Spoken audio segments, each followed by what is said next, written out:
Bonjour, bienvenue. I don't know if you guys noticed, but Tekken 8 has had quite a few reworks. From the transition to 7 to 8 to all of the balance changes that we received in Season 1 to Season 1 to Season 2, we've seen several characters go through several iterations. Most of them have been,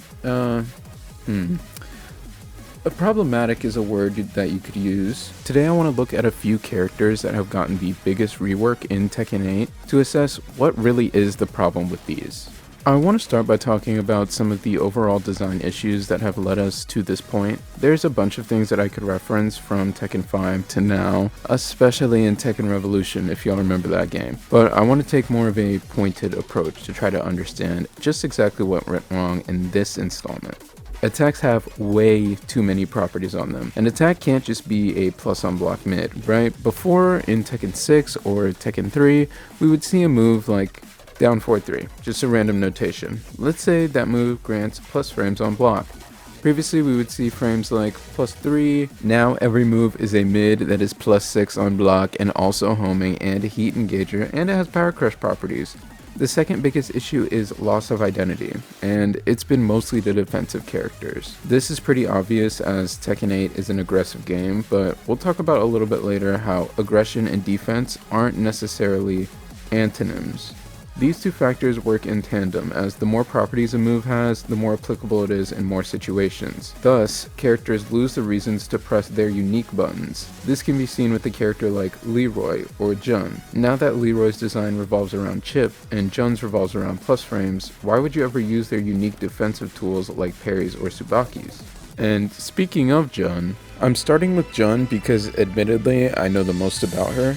She's a parry character that is now a high plus frame stance 50-50 character. Previously, Jun's stances were supplemental to her game plan. She's a defensive powerhouse built around parries, Tsubakis, and reversals. But this is nothing new. If you ever played against her in this title or previous titles, you'll know that. I remember once in Douglader's chat, somebody said Jun's just do anything and then can, and that shit was so funny. The issue with her design currently is that A, she's victim to the install curse, B, she now has a fucking spreadsheet's worth of overpowered offensive tools, and C, a secret third thing we'll talk about later. Okay, so walk with me. Jun has forward 4, homing high, +4 on block. Sidestep 4, heat engager, mid, +6 on block. Forward 1 +2, mid, stance transition, +6 to +9 on block. Mid A 1 +2, mid, +6 on block, stance transition. Gen 4, homing, plus on block high, and a collection of moves that satisfy both defense and offense, like down 1 +2, a high crushing, incredibly damaging safe mid launcher. Yes! They killed that game design. The experience of playing against this character has been made incredibly frustrating because everything she does is plus. You try to block, only to be chipped down and mixed with her hell sweep. So you try to retaliate, just to be Tsubaki'd, parried, or counter hit.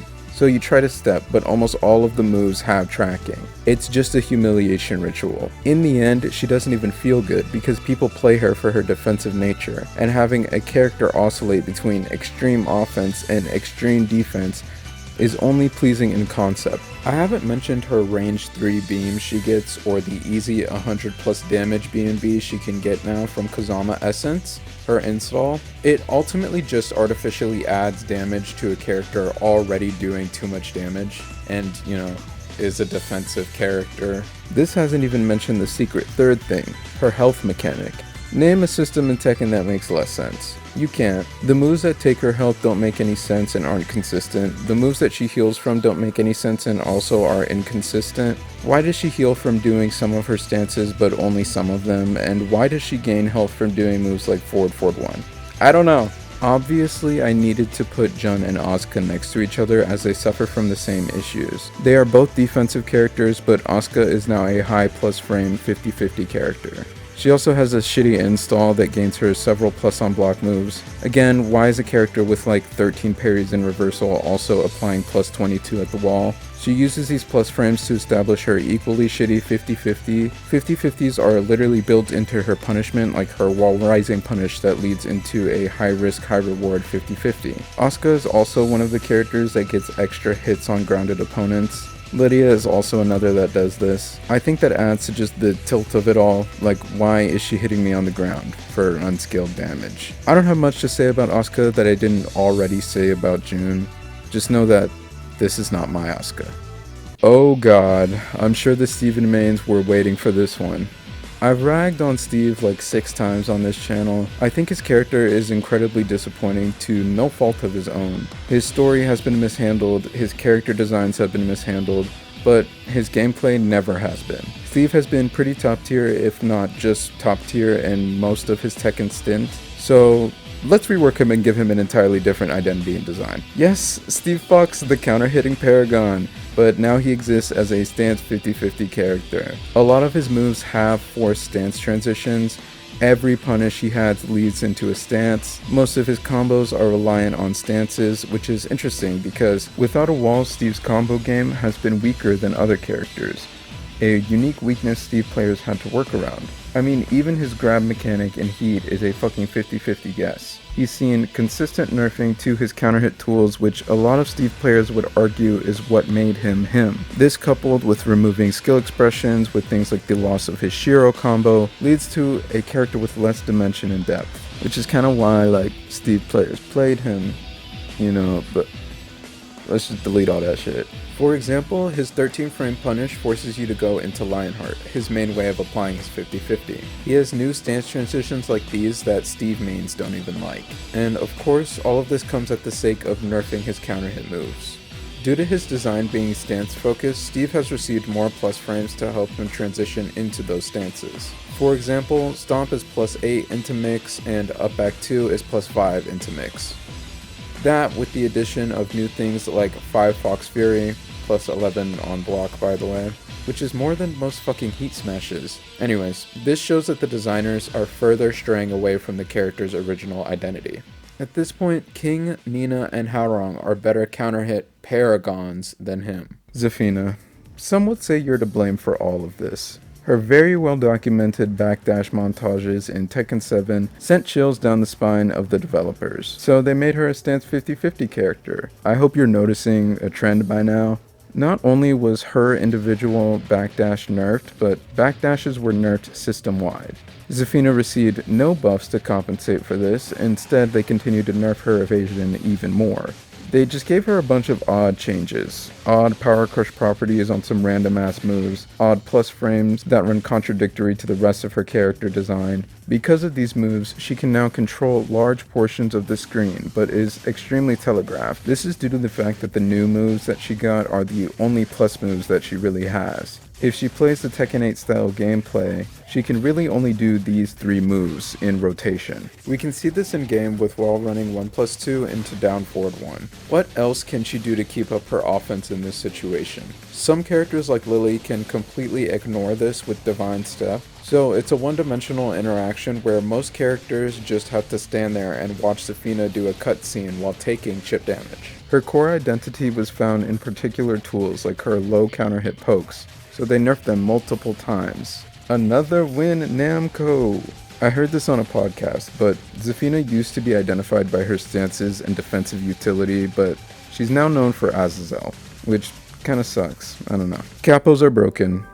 Were broken. Look, in Tag 2, Christy and Eddy were known for their long legs that could get them a whiff punish at range 3. In Tekken 8, Eddy is a, say it with me now, stance 50-50 character. Horrible design, just objectively unfun to interact with and also play. What's his character usage? Right.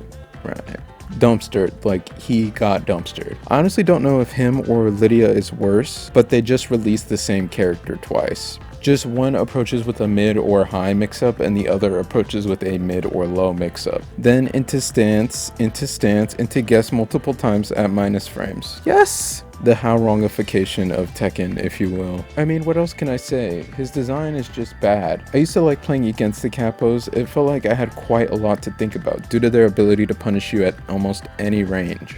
But you know what's more interesting than a unique character design? 50-50 stance mix-up. Lars was originally a fundamental character and is now a rushdown 50-50 monkey character in Tekken 8. Yes, believe it or not, Lars was thought to be fundamental in Tag 2 and Tekken 6. He was largely based around whiff punishment, as his big anime moves allowed for ridiculously large hitboxes. In context, his dashes and stances were a prototype for stances like Kunimitsu and Kazumi's, which is why it's so fucking cancerous now. I understand that this version of Lars was a bit boring, but what's wrong with boring? Somebody's gotta be it. And I mean, Lars had a player base back then, and a loyal fan base as well. His design in Tekken 8 is largely centered around his stances. Shocker. And it's awesome since people hate playing against Lars and Lars players hate playing him. His game plan took a complete 180 and now mirrors the playstyle of a Hwoarang without the frames. That was part of the reason he was in such a lackluster state last season. So let's give him 18 full screen heat engaging homing mids that leave him +3 after every interaction. It's like the devs have no fucking clue how to buff specific character archetypes and only think a buff is when more damage and more plus frames on block. You may not like current Lars, but somewhere in there's a memory of a pretty... I'm not gonna say cool, I would never give Lars that much credit. Let's just have a look in game. Everyone knows the dynamic entry 3 situation, a +5 homing mid that has basically no counterplay other than to walk backwards. New move silent entry 4 is also homing, also +4, and also causes a strong aerial tailspin and also chips. So now that Lars is plus all the time, he actually just has real guesses. The game even encourages you to do as many stance transitions as possible since he gets heat back from spinning around. The previous counterplay was knowing that he was minus and calling him out. That's exactly the issue, limiting the amount of options on defense. The last thing I want to stress is that defense can be aggressive.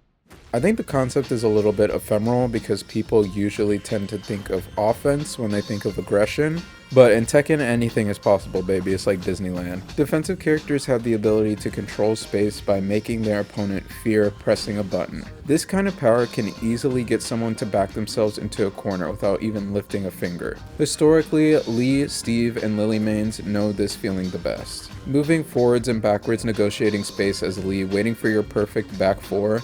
That back four that was so potent your opponent would cower just thinking about it.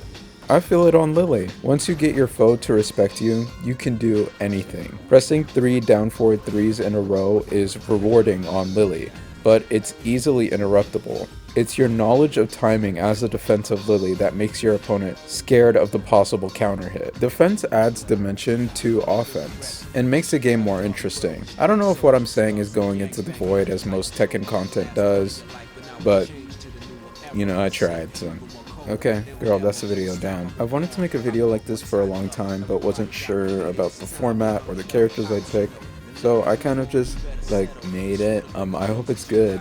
I haven't edited it yet, but you know, this is just a little personal moment for me, but I'm not too happy with the state of Tekken 8 right now, and I'm kind of debating what I want to do with my channel as far as like, is me creating content for this game that I have like a fundamental disagreement with, and I kind of agree with the boycott. Is that okay for me to make content for the game? And is it okay if the content that I'm making are like productive criticisms? I don't know. I feel like a little split on it, but I do have plans to make videos about other fighting games in general, because I do play a litany of games. I'm multi-talented, I'm very sexy, everyone loves me, I'm super smart. I appreciate y'all. Regarde la video, and I will see you in my next video. Who knows, it could be like 3 months from now, man.